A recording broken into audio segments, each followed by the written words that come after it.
I'm Jay Wile, and I'm here with Midwest Parent Educators to talk a little bit about high school and a little bit about science. They did a poll and asked what people wanted to hear about, and both high school and science were kind of neck and neck. So I thought I'd do a little bit of both. The first thing I want to do, though, is tell you why I am such a homeschool advocate. Back in the early 90s, I was on the faculty at Ball State University, which is in Muncie, Indiana. I was teaching chemistry and physics there, everybody's favorite subjects, of course. And I didn't know anything about homeschooling at the time. But I had this student who was just a superstar student, just thought he was an incredible student.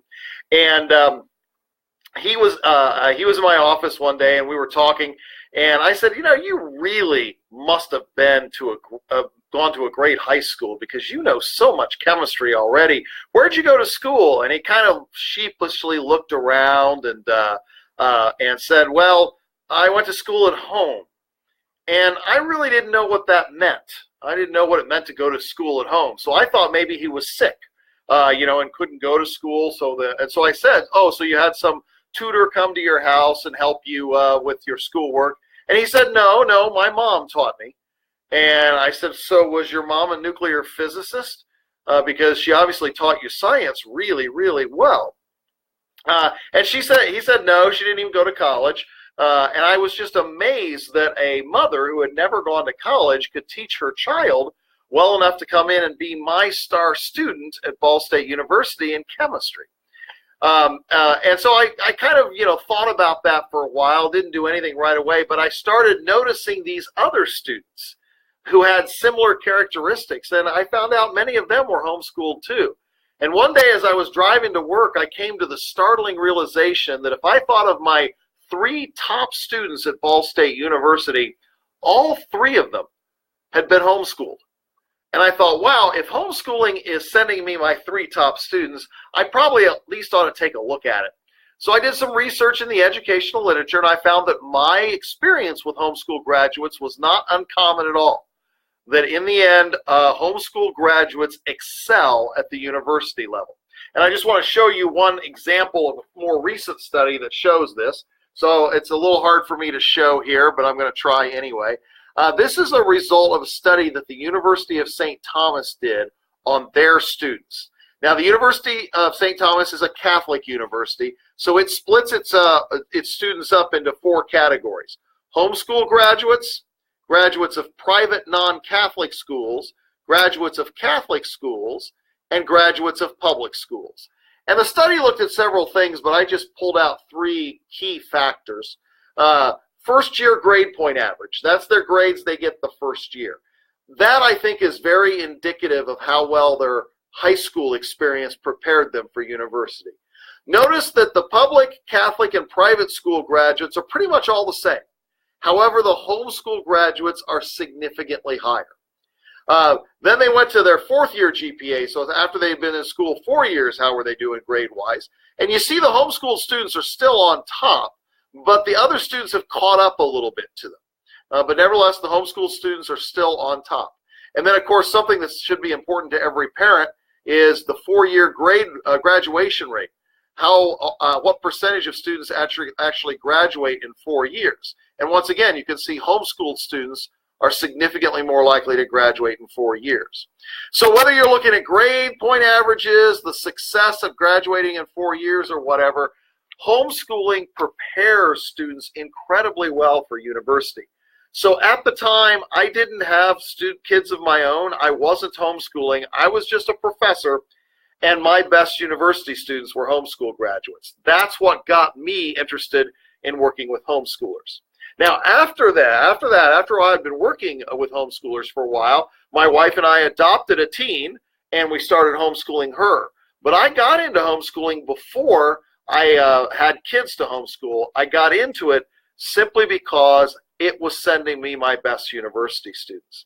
So I think high school at home is a very important thing.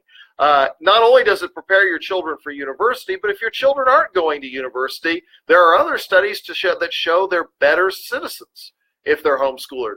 homeschooled than the rest of the population.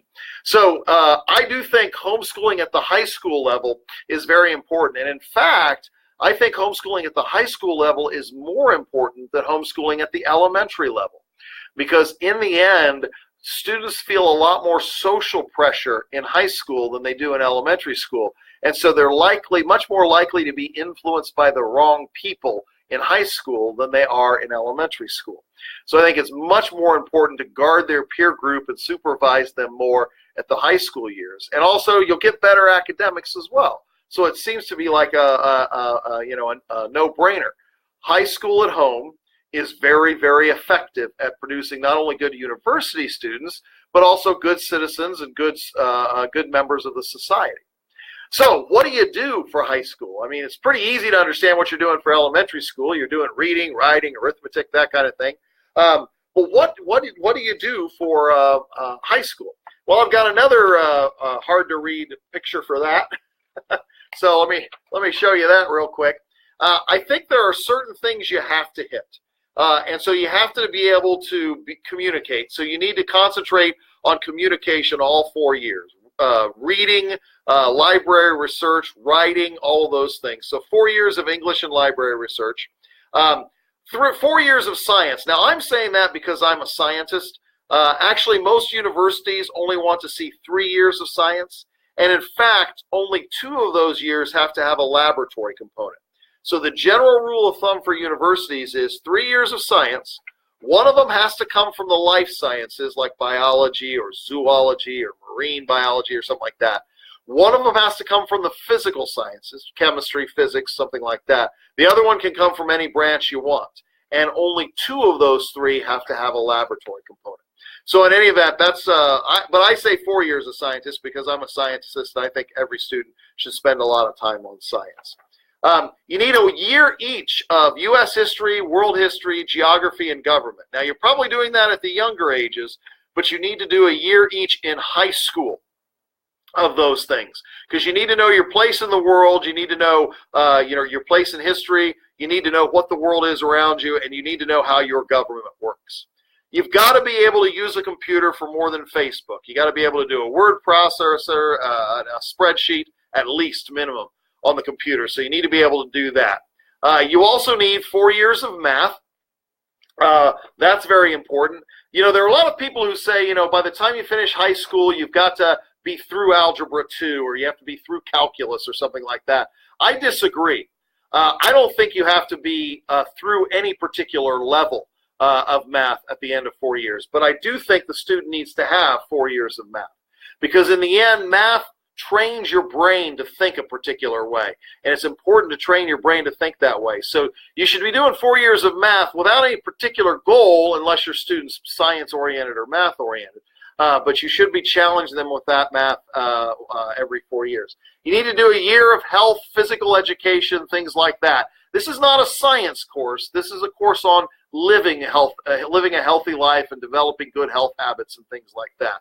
Most students do a lot more than this, but you need to have at least a year of arts, music, crafts, something like that to expand, into that kind of self-expression. You need a year of philosophy or religion because your student needs to know how to think about the spiritual concepts you're trying to get your student to learn and believe. And then you have to have a foreign language. And that's actually very easy these days in homeschool. Foreign language used to be a problem. When we were homeschooling our daughter, it was the 90s, and it was a little harder to do. So I actually sent my daughter to the local college for this. So she was in a college class. And doing college classes in high school are really good if you can afford it and if you have the time for it, because it really makes your student's transcript much stronger if you can say, oh, he or she had these courses at university and did well in them. But nowadays, there's homeschool curriculum. There's a wonderful curriculum called Rosetta Stone that's really good. There's another one called the Learnables that's really good. And so you can do foreign language at home now much more easily than you did before. So that's kind of like a general overview. Obviously, your student will have other subjects that he or she wants to specialize in because of interest. So you might take something on auto mechanics. You might say something on astrophysics or something like that, whatever your student's interested in. But these are sort of the backbone of what you need to do in 4 years. Now that looks like a lot, and I agree it is kind of a lot, but remember, some of these things can be mixed. So for example, when it came to English and library research, my daughter did very little stuff that was exactly English. What we mostly did, she had to read some great works of literature and we had to talk about them, but what she mostly did was she wrote essays in other subjects. Her history especially, both histories, were really focused on her writing essays. And so when I graded the essays, her content grade would be her history grade, but her grammar and composition grade would be her English grade. So you can blend these subjects a little bit so you're not teaching individuals of all of these. Now, one thing that's important, and it's important enough that I've got big exclamation points here, if your student is heading off to university, you should have your student take the PSAT in their junior year. And you can just Google PSAT, sign up or whatever, and you can learn how homeschoolers sign up for the PSAT. The PSAT is supposed to be practice for the SAT, and the SAT is one of these standardized tests that colleges use for admittance. Now, the PSAT really isn't a practice for the SAT. However, it is the only way that you can get into the National Merit Scholarship Program. And the National Merit Scholarship Program has money that's based purely on how you do on the SAT and then how you do on the later applications if you qualify. Homeschoolers own this scholarship. The percentage of homeschoolers who get this scholarship is like 5 times the percentage of homeschoolers in the population. So homeschoolers do very, very well on this scholarship, and it's free money. It's not exactly free. You have to pay to take the PSAT, but after that, it's all free. So in the end, if you are on your way if your child's on your way to on his or her way to university, then I think taking the PSAT is really, really important. It may get them a little used to standardized testing before they have to take the SAT or the ACT. Really, that's it's less practice and it's more just qualification for the PSAT. Now, one thing that sets high school apart from any other level of education is record keeping. You've got to keep good records about your students' schooling at the high school years. That's probably one of the most important things to be prepared for when you start doing high school. You have to keep good records because you're going to have to present a transcript in the end. And that transcript is going to have to be based on what you remember, and the best way to remember is to keep records. So, if you want to know how to make a transcript, you can go to my publisher's website, BereanBuilders.com. My publisher is very, very focused on building students who can think like the Bereans. You remember the Bereans in Scripture? They're the ones who thought through everything and searched the Scriptures to see if they're true. And that's what my publisher is very focused on, building Bereans. So anyway, at BereanBuilders.com, one of the articles you can click on is Make a High School Transcript. If you click on that article, Make a High School Transcript, it goes through all the basics of how you want to make a high school transcript. There are 2 different ways you can do it, 2 different formats for a high school transcript. One is based on chronology, what you took every year. One is based on subject. Either one is good. And so it shows you how to keep a transcript, and it tells you what you need to record for the transcript. And that's probably the most important thing when it comes to high school, is keeping good records about what your student did and what your student learned. So I'm happy to take more questions about high school because I only have a certain amount of time here. So I wanted to give you the basics of high school. But once again, if I just pull up that sheet again, this is what we would call your academic core. These are the things you want to cover by the time they've finished high school. You'll cover more than this because of the student's interests, but this is the minimum. This is what you want if you want your child to be well prepared at university. Okay, so that's high school. I did want to talk a little bit about science at home as well, though, because I think it's important. A lot of parents feel unqualified to teach high school or to teach science, especially at the junior high and high school level. Because let's face it, most of us, if we aren't interested in science, we don't remember what we learned back in high school and junior high. And now we're supposedly going to teach our children that. How does that work? Well, the fact is, at the junior high and high school level, you should not necessarily be their teacher. Your job, especially as the student gets older, is to be sort of the resource manager. You're trying to find them resources where they can learn on their own. Now, if you have time, the best thing you can do to help your child learn science is to learn it right along with them. Now, I recognize that's not practical in all situations because some people simply have too many younger kids and have to spend a lot of time with them. But ideally, you would learn with your child. This is really, really wonderful. I didn't have to do this for science, but I did for history. And it was a wonderful experience with me and my daughter. She and I learned history together. I knew virtually nothing about history when I started homeschooling her.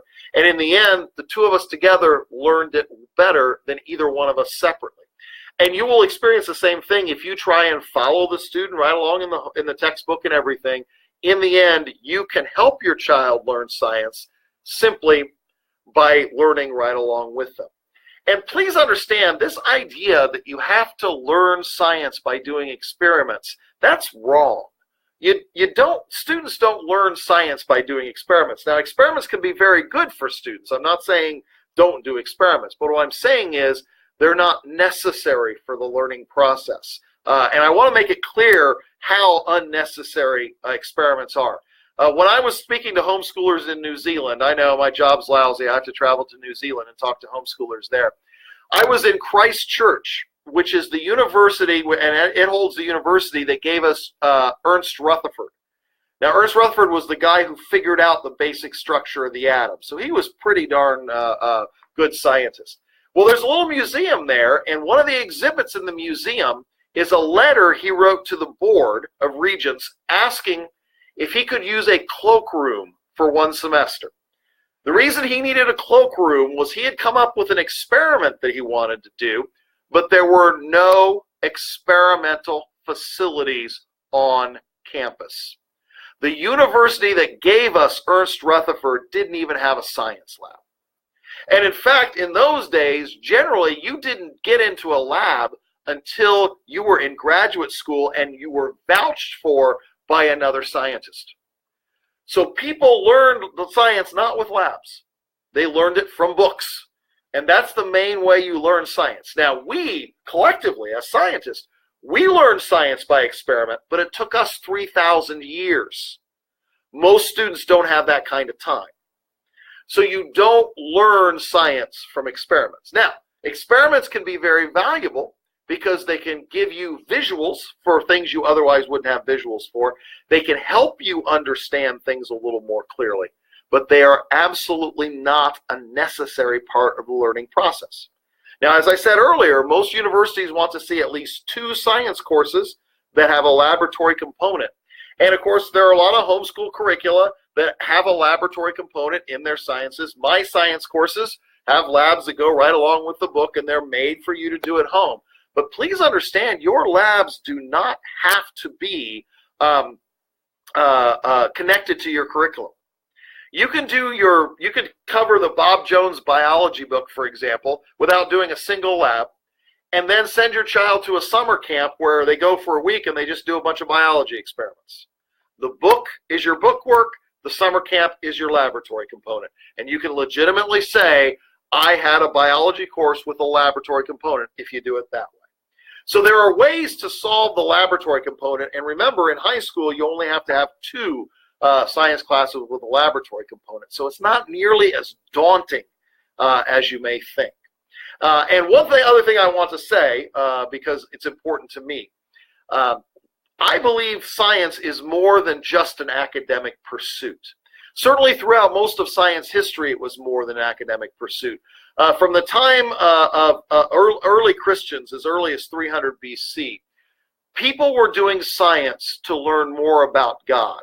And the real big figures of science, people like John Ray, Robert Boyle, Sir Isaac Newton, these people specifically did science to learn about God. They felt that by studying God's creation, they could learn more about the characters and properties of God. And so in the end, science was motivated because science was a way of learning about God. I still think that's true.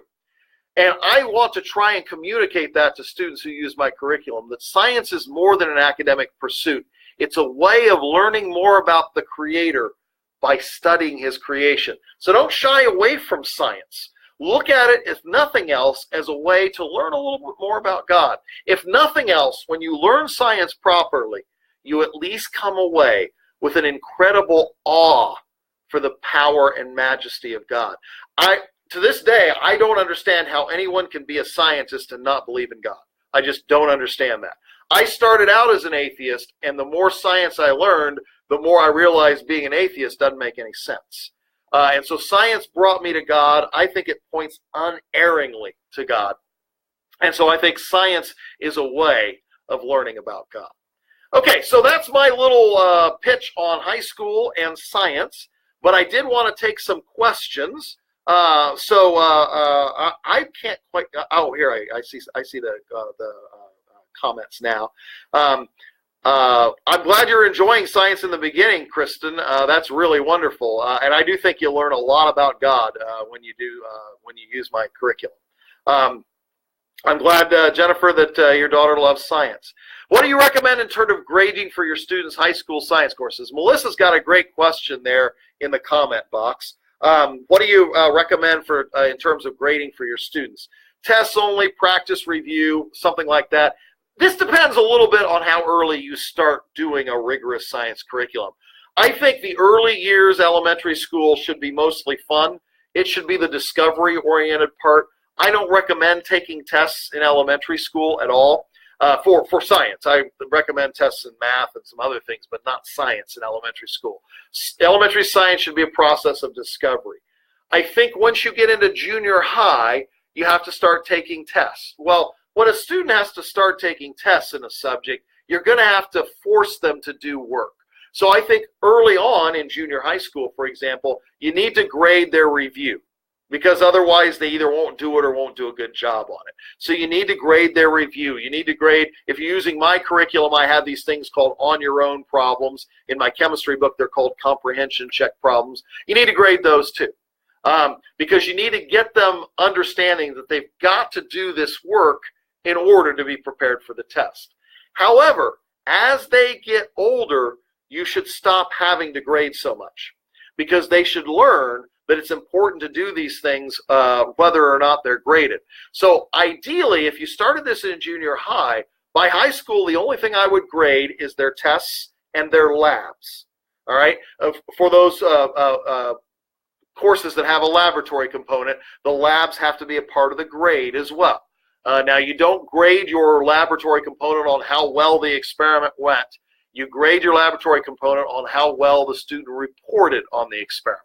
My general rule of thumb is your lab report should be written so that someone who has never read the book can understand what the lab was about and can understand what you learned. So you grade only the labs and tests, and generally speaking, the tests are worth something like 65–70% of the grade, and the labs are worth the rest. So your idea is to wean them off having daily assignments that you grade. They're still doing them, but they're not being graded, because this is generally the way universities work. So when I teach online, even though I'm teaching high school students, I say, I'm going to teach this like a university course. I'm going to assign you homework, but I'm expecting you to do it and grade yourself, because in the end, if you don't do that, you won't do well on the test.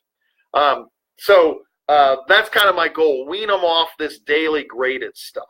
So that was a really good question, Melissa. Looking for other questions. I don't see any other questions. Any questions anybody would like to ask of the folks listening and watching? I can give a little plug for my stuff. We're actually giving away, or Midwest Parent Educators are giving away at your choice of one of my books, either one of my elementary books or my chemistry book. My chemistry book is new. It's only a couple of years old.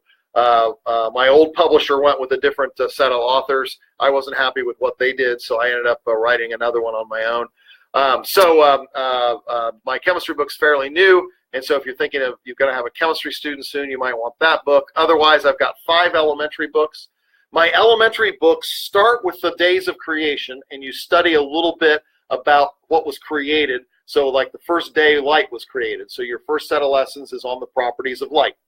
The next day, most theologians will say it's air and water. So you learn the scientific properties of air and water for the next set of lessons. After that, I start with history, and the students learn science as we learned it.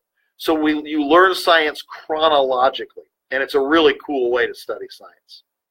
Will you provide lab supply kits in the future? Right now, you get the kit from Rainbow Resource. My publisher sells a kit for the chemistry courses. We don't sell a kit for the elementary courses because it's all household stuff, and he doesn't want to sell you stuff you already have. Now, I understand it's easier to buy the kit so you don't have to go searching your shelves and putting things on grocery lists. I will tell my publisher you asked that question, but he seems to be pretty against selling the household stuff. So his general rule of thumb is to sell a kit when it contains things that you don't have around the home. But nevertheless, Rainbow Resource does a good job like that, and so that's cool. I understand, Melissa, having a chemical engineering degree, you want, a formal publishable lab report. I don't look for that. And I also don't like fill in the blanks. Let me go ahead and say that. A lot of companies produce these fill in the blank lab reports. I don't like those at all. Those, I think, dumb down the lab report. The lab report really needs to be expressed in the student's own words, because in the end, that shows that the student understands the experiment. It's one thing to fill things in on a blank. It's another thing for you to report what you did and what it means in your own words. Then you really have to know it. So I think you can do these fill-in-the-blank lab reports and really not understand the lab. If you're requiring students to write it on their own, they've got to understand the lab to some extent. Now, they're writing it on their own, but once again, the goal is simply that somebody who's not read the book will understand what was done and what was learned.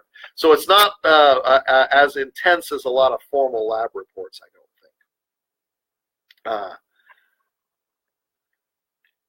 I'm glad you like the Christian worldview too. Yeah, that's a very important thing. A little funny story. Several years ago, Chemical and Engineering News, which is the magazine that the American Chemical Society produces, interviewed me about how you teach chemistry at home.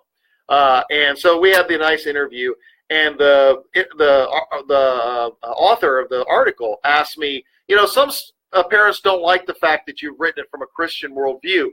Would you ever consider writing a chemistry course from a secular worldview? And I said, I jokingly said at first, I'll write one from a secular worldview when Zumdahl, who's probably the most popular high school chemistry author, writes one from a Christian worldview. So I kind of, jokingly said that. But honestly, I said, there's no way I could teach chemistry from a secular worldview. I got in a lot of trouble when I was teaching at Ball State University because it's impossible for me to teach chemistry from a secular worldview. Think about trying to teach U.S. law without referencing the Constitution, without referencing the source of U.S. law. In the same way, I don't see how I can teach chemistry without referencing the source of chemistry. So it's kind of necessary for me. Any other questions?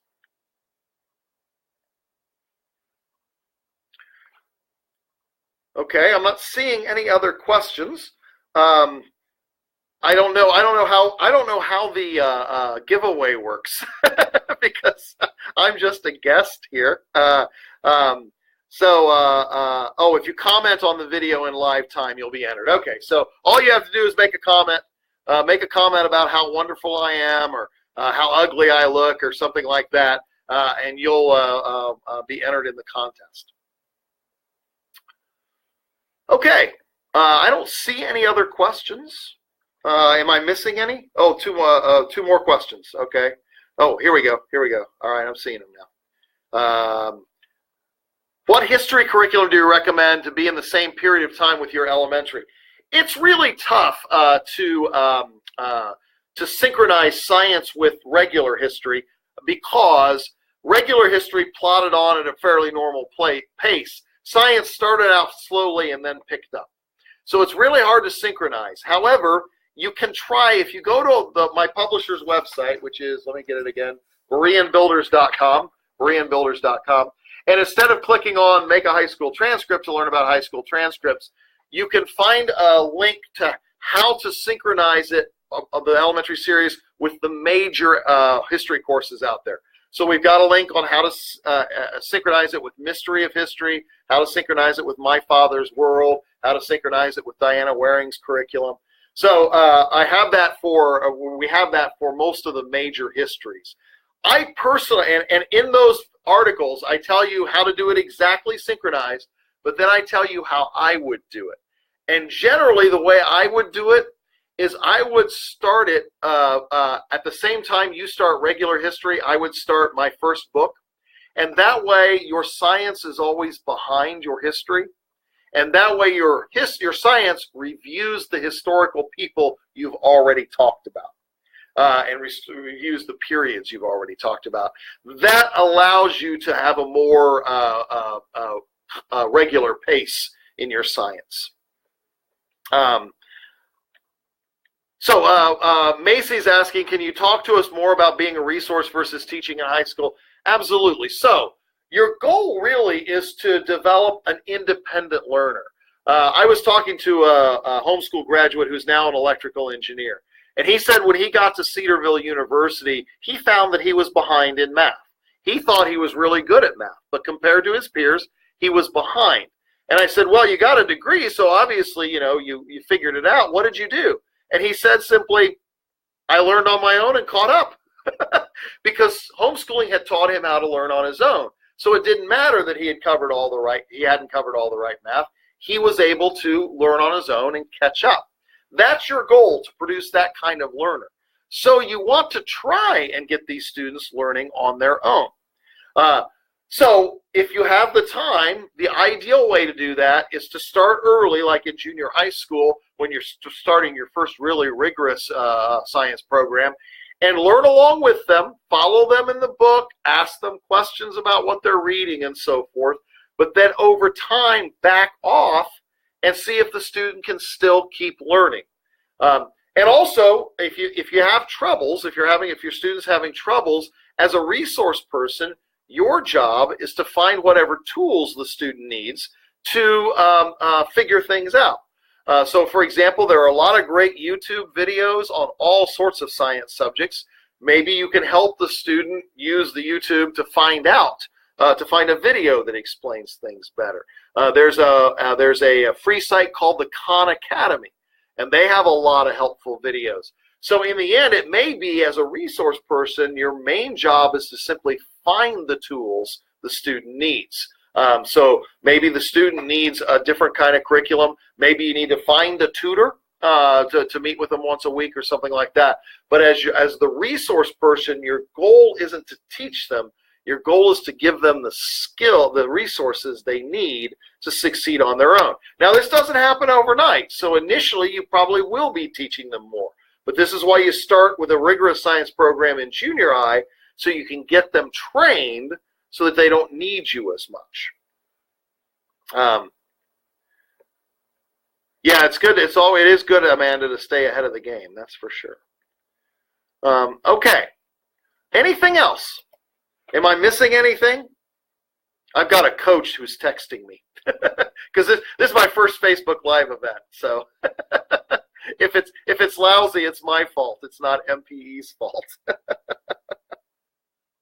Okay, I just saw this. I learned as much of my children using your curriculum. Oh, I'm glad. And I have a lot of parents tell me, I didn't know science was this interesting. Really. They say, wow, I hated science in school, but now I find it interesting. And honestly, part of it is just that you're learning it with someone you love. I didn't find history interesting at all, but when I started learning it with my daughter, it was wonderful. So a lot of this is just learning along with your children is a really precious experience if you can do it. I know if you got a lot of young kids, you're spending a lot of time teaching. But if you can carve out a little bit of time to learn right along with your children, it's a precious thing. It really is. We look back on our homeschool experience now. My daughter's in her 30s, married and is an entrepreneur and all that. But we look back on our homeschooling experience, and we see that learning together really formed a bond between us. And it's a bond my wife kind of feels like she doesn't have with our daughter, because I was the main homeschooler at the time. I was a professor, so I had a more flexible schedule, so I was the main homeschooler. And Kathleen, my wife, recognizes that my daughter and I have a closer bond because we learn together. What level do you recommend starting to require written lab reports? That's really good. Definitely, I wouldn't do it in elementary school.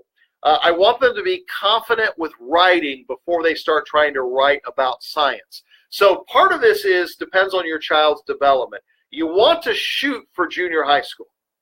You want to shoot for at least late or junior high school, where they're comfortable enough writing that now they can formulate their own thoughts about the experiments. And it may be fairly short at first. You might just say, I know what you did, just write me a paragraph on what it means. And that's it. But then later on add, well, write me a couple paragraphs about what you did. Don't just plagiarize the step-by-step instructions. Write a paragraph about what you did, and then write a paragraph about what it meant. All right, so you may want to slide into it a little easily. The hope is by the time they're in high school, they can be very confident writing their own laboratory report. So I would try it in junior high school, but definitely don't make a struggling writer write about science. So if you've got one of these struggling writers who isn't even writing well in junior high school, I wouldn't try to foster lab reports on them unless science is a love for them, because then writing about something they love might help them writing. But generally speaking, science can be tough to write about, so you want the students to be used to writing before that. And honestly, Kristen's asking about expressing yourself in scientific language. I think that's important in university and if you're a scientist.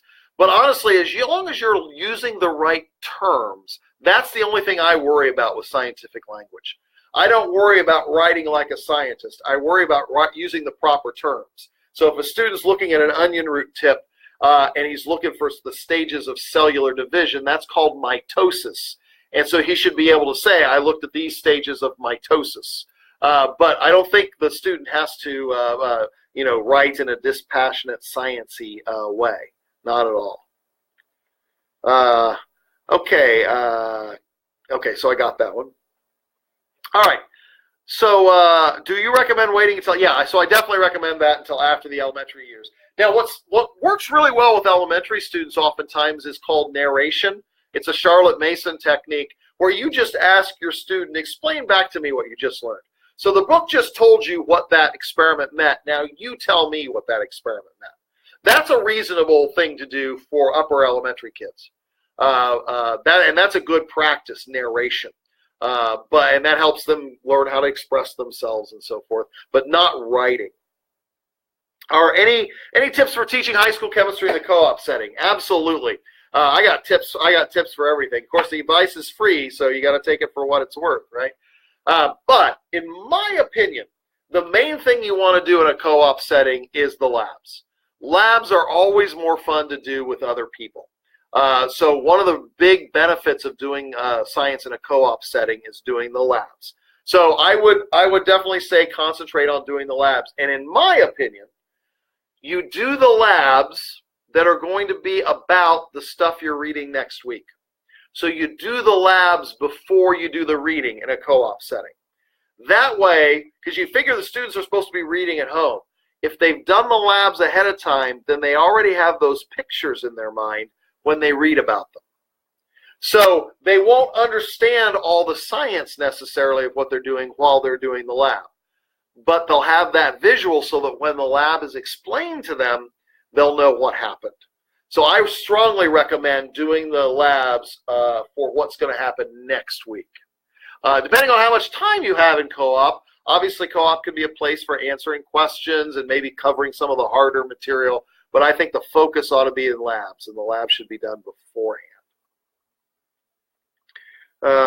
Okay. Anything else? And honestly, one other thing I'd say is choose the curriculum, not a co-op. Find a curriculum you think is going to work for your student, and then look for a co-op that's using that curriculum. I've gotten lots of upset parents because they chose, the co-op that they like.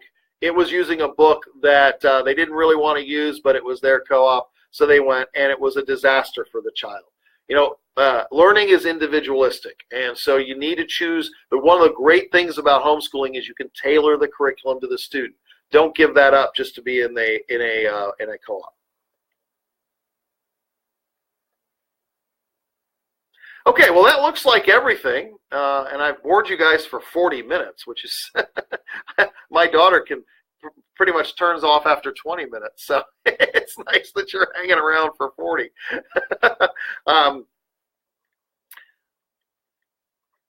Okay, so I think we are going to sign off. Am I supposed to do I'm going to ask my coach here, am I supposed to do anything to sign off? I know what I'm supposed to do after I click on finish, but am I supposed to do anything else? Once again, first timer, novice at this. Okay, well, I guess I will go ahead and sign off. Thank you guys for watching live, and I was told how to save this and post it to the MPE site. So if you came in late or want to review some of this wonderful wisdom I'm giving you, in the end, you can go to the MPE site and review it there. So thanks for joining me, and I hope you had a good time. I certainly did. Now I know what it's like to do Facebook Live. Take care. Bye-bye.